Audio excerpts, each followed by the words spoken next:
Assalamualaikum warahmatullahi wabarakatuh.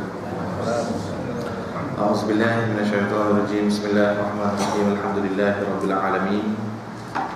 Wassalatu wassalamu ala asyrafil anbiya'i wal mursalin sayyidina Muhammadin wa ala alihi wa sahbihi ajma'in. Rabbi shrah li sadri wa yassir li amri wahlul 'uqdatam min lisani yafqahu qawli. Allahumma aftah alaina hikmataka wanshur alaina min khazaini rahmatika ya arhamar rahimin. Subhanaka la ilma lana illa ma 'allamtana innaka antal alimul hakim. Muslimin, muslimat, hadirin hadirat sidang jemaah yang dimuliakan, alhamdulillah, syukur pada Allah Subhanahu wa taala pada hari ini, hari Sabtu bersamaan dengan 20 Safar 1436 Hijrah. Kita dipertemukan dalam siri kuliah subuh. Episod pertama saya dalam bulan ini di surah Al-Tuhan. Kita ada 2 episod insya-Allah. Satu subuh, satu maghrib. Dua-duanya tak nampak matahari. Alhamdulillah, Allah Subhanahu wa taala mempertemukan kita dalam majlis yang baik, keadaan dan situasi yang baik. Dan mudah-mudahan Allah Subhanahu wa taala juga turut mentakdirkan yang terbaik untuk seluruh urusan dunia kita, dan termasuk juga insya-Allah mudah-mudahan urusan akhirat kita. Amin ya rabbal alamin. Okey, orang-orang ini terutama muslimat pun bercuti sekolah.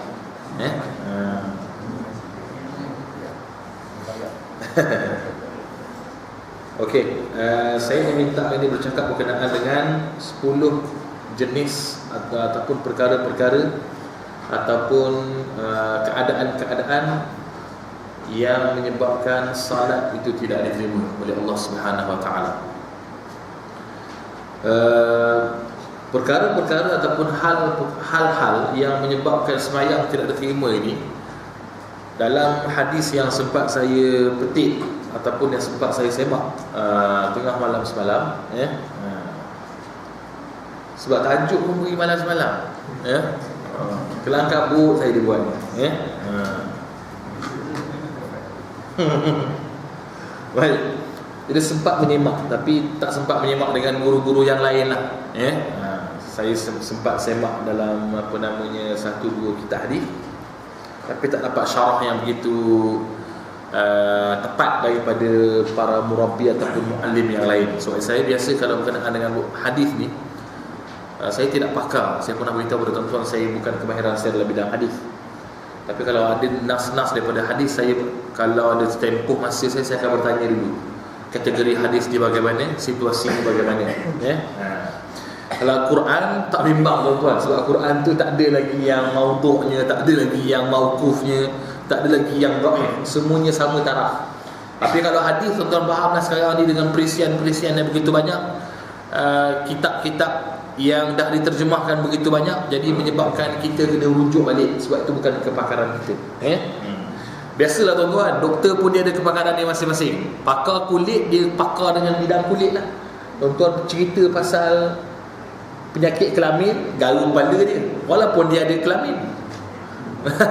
Tapi dia nak kepakaran bidang masing-masing. Baik, kita cerita berkenaan dengan jenis-jenis salat yang Allah tak terima.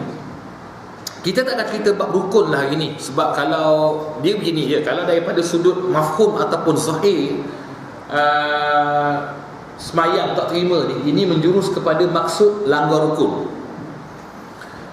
Itu tak payah belajar lah tuan-tuan, bukan tak payah belajar macam mana. Saya tak terang detail macam mana, tak terang detail pun tuan-tuan boleh faham. Tapi kita nak cerita pada hari ini keadaan di luar semayang, yang mana kalau kita buat perbuatan tersebut, kita semayang Allah tak terima. Boleh faham? Makna perkara di luar semayang rupanya mendatangkan efek pada perkara dalam semayang. Tapi kalau perbuatan tu memang di dalam semayang, pelanggaran hukum, tuan-tuan memang dah tahulah perkara-perkara yang membatalkan salat. Antaranya yang pertama, tuan-tuan melanggar 13 rukun tu. Rukun semayang menurut mazhab Imam Syafi'i ada 13 semua sekali, betul tuan-tuan? Okey, tuan-tuan langgar salah satu, batal lah. Tuan-tuan tadi semayang subuh 2 rakaat. Haji, 2 rakaat sini. 2 rakaat sini. Ada tahu takut orang sini tunggu ustaz lama, dia berdampak lah. Contoh, 2 rakaat. 2 rakaat ke, 4 rakaat ke, 3 rakaat ke, tuan-tuan mesti buat 13 perkara tadi. 13 perkara dengan berdiri betulnya, takbiratul ihramnya, niatnya, Fatihahnya, rukuk beserta tamak ninahnya, iktidal dengan tamak ninahnya, sujud dengan tamak ninahnya. Tuan-tuan langgar salah satu je, batal sembahyang. Tak payah cerita tu. Tuan-tuan langgar tu mana tuan-tuan tak buat? Tuan-tuan tak buat. Cuma beza kalau tuan-tuan buat sengaja, batal dan berdosa besar. Tapi kalau tuan-tuan tak sengaja, batal tapi tak dosa. Pening? Tak pening? Bagus, tak pening bagus lah.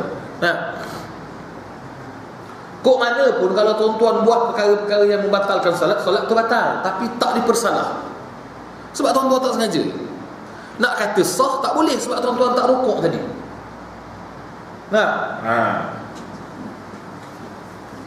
Walam yakul lahu kufuwan ahad. Patutnya rukuk. Pening. Hari ni kenuri banyak benar. Fikir satu. Allah. Sujud tu. Sujud tu elok lah tu. Subhana rabbiyal azimi wa bihamdi. Perasan macam iktidal. Sah dah sembahyang? Tak sah. Mana sah? Roh rukuk iktidal tak ada. Tetap tak sah. Tapi Allah tak letak dosa. Cuma beberapa pendapat daripada kalangan Imam Syafi'i kata berdosa sebab lara. Tahu lara? Mencuaikan salat sampai habis rukun langgar. Makna tak berhati-hatilah. Makna kalau kita fokus, takkan kamu sampai tak ingat rukun. Tapi kalau kamu nak ni macam kita lah. Kita biasa kita nak pergi ke satu tempat, kita tahu tempat tu. Contoh, tuan-tuan nak pergi ke Pekan Ampang daripada sini, sebagai contoh lah. Lalu MRT tu sebagai contoh lah. Ikut jalan luar, tak tahu kalau ada ikut jalan bukit, tak tahu lah pula. Ikut jalan luar tu, orang kena turun balik. Pergi MRT, lepas tu depan sana kena susul ke kiri lah ke Ampang. Tuan-tuan cakap telefon, cerita bagus benar ni. Gini. Minyak naik lagi 20 sen. Alhamdulillah, Allah ni contoh. Suka benar lah. Kalau naik kita boleh buat keduri lah. Contoh. Sedap benar cerita, telajak sampai ke Ceras. Dah boleh tak tuan-tuan patah balik? Boleh. Tapi sebab saya galik benar sembang, salah siapa? Tu makna lara. Benda tu dah ada depan mata, patut kamu mudah kerja, kiri terus lah. Apa kamu nak pusing kat flyover depan semata-mata kamu dah lalai cakap telefon? Maka salahnya lalai. Tapi sebab lupa tu Allah maaf. Afatul ilmi an-nisyan. Penyakit manusia, penyakit ilmu tu lupa. Jadi langgar rukun, salah satu rukun 13 habis. Ataupun perkara-perkara yang memang digezetkan tidak dalam rukun pun, tapi ada dalam syarat sah dan sebagainya. Makan minum tu tuan-tuan tahu kan, makan minum. Boleh tak makan minum dengan sengaja dalam sembahyang? Boleh tak? Tak boleh. Kalau terlupa, tak boleh juga, tapi dimaaf. Lupa tengah sembahyang, lupa tengah duduk antara dua sujud ni, tapi sebab duduk antara dua sujud tu lama benar.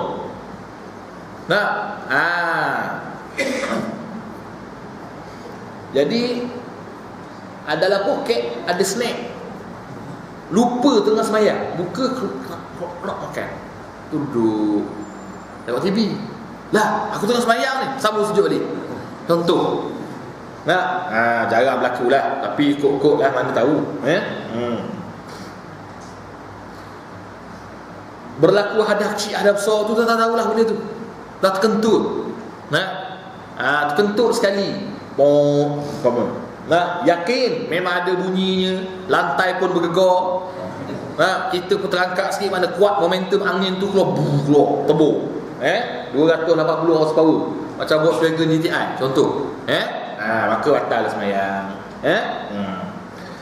Bersentuh laki perempuan, keluar mani, segala bagai tu, batal tak sembahyang? Batal sembahyang. Tu tuan-tuan tahulah. Ada lagi tak perkara tuan-tuan tak tahu ataupun yang confused, benda boleh menyebabkan sembahyang batal? Tahu tak? Ada persoalan? Mungkin tuan-tuan rasa, Ustaz kalau saya buat gini batal tak semayang?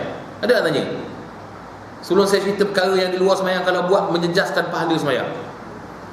Sebab benda yang kita nak cerita ni, kalau kita buat di luar, semayang tak batal, tapi Allah tak terima semayang. Batal dengan tak terima lain tuan-tuan. Betul tak betul? Batal dengan tak terima lain. Batal ni benda semayang tu sendiri rosak. Allah tak terima, semayang tu okey, tapi aku tak terima. Ginilah sebuah kerja yang menjurus kepada engineering perlu kepada seorang engineer. Betul tak? Betul saya punya nama tu. Kerja engineering perlu pada seorang engineer. Makna perlu kepada jurutera. Jurutera pertama, dia mari buat kerja. Dia mari buat kerja ni, buat, cek rupa sertifikat palsu.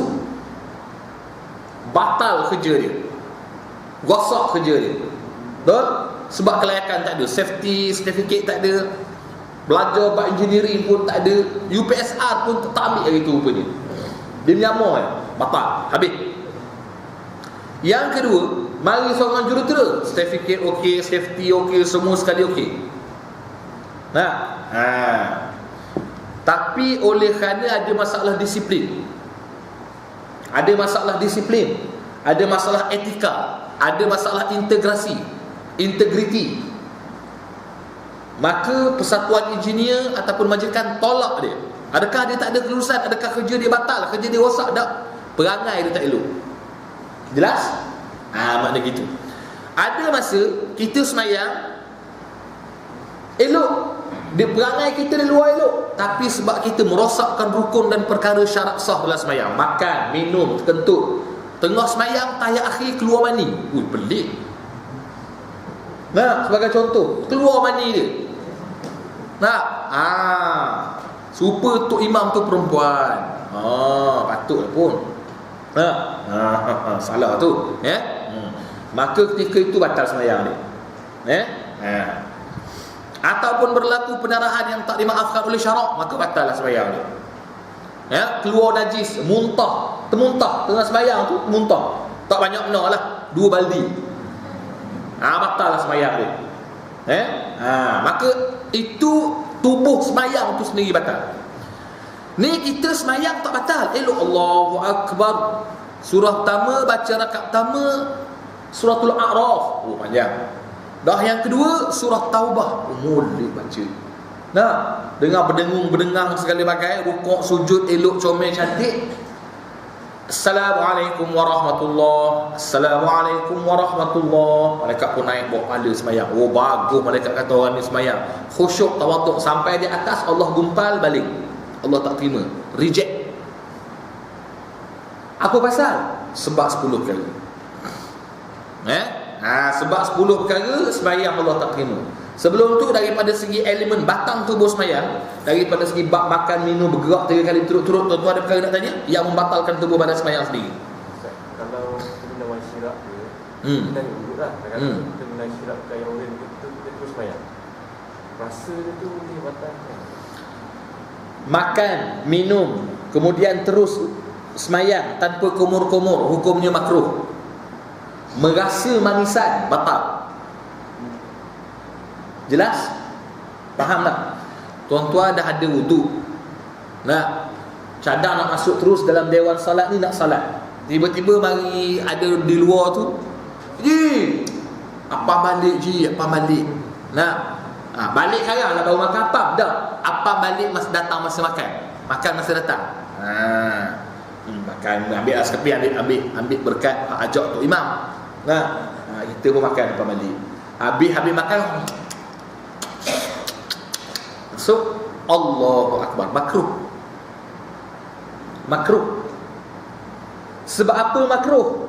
Takut di dalam semayang nanti ada pula jagung lebih di gigi, ada pula kacang tumbuk, celah gusi, atau merasa manisnya apa balik.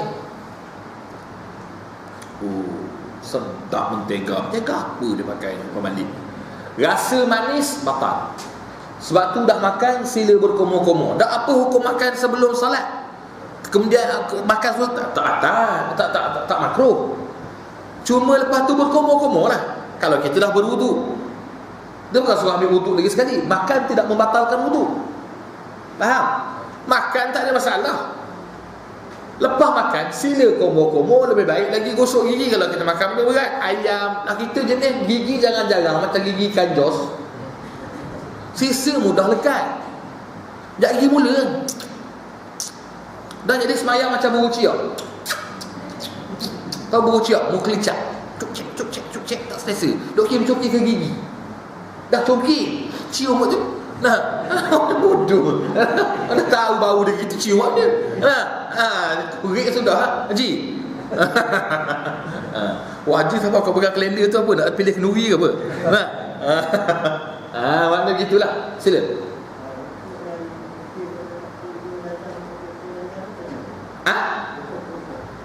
Rukuk